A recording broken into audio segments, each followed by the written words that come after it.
because of probably real life contests.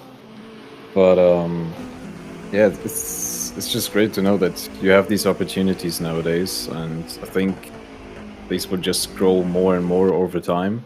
I mean, although I have to say that with the pandemic, obviously it got a huge boost and a huge hype back then.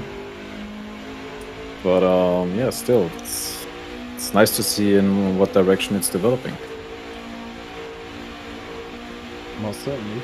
And it's always great to have the community be part of that.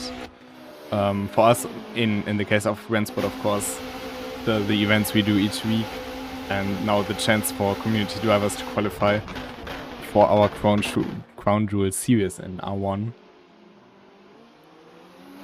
As Alizar is now making his way onto the back of Dennis Kurzer. They are teammates, both in RT, but I think Alizar is not thinking about that at the moment. Maybe he can help Dennis Kurzer out a little bit and drag him along on the straights. Because it looked to me like Kurzer and Zdaibel are running equal pace. Since the gap is still 80 seconds, I think, between them. Yeah, they're pretty much equal on pace right now. Obviously, quite a distance apart on track. Only 18 minutes left to go, so he's got a lot of work to do if he wants to try and close that gap up. Well, never go up. You never know. Maybe Zdaibel will make a mistake. It is very unlikely with Piotr, but of course, in racing everything can happen. It doesn't need to be him that does the mistake.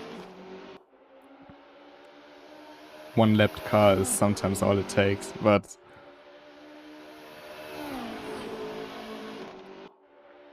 Kevin Estre has left the server.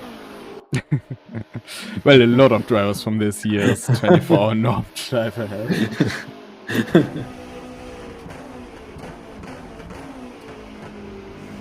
I'm always intrigued by this little lockup on the front left going into Indianapolis. Of course, you unload the tire right after being fully loaded. And Dennis Kurzer going a bit wide there in Arnage, and Isaiah slipping through.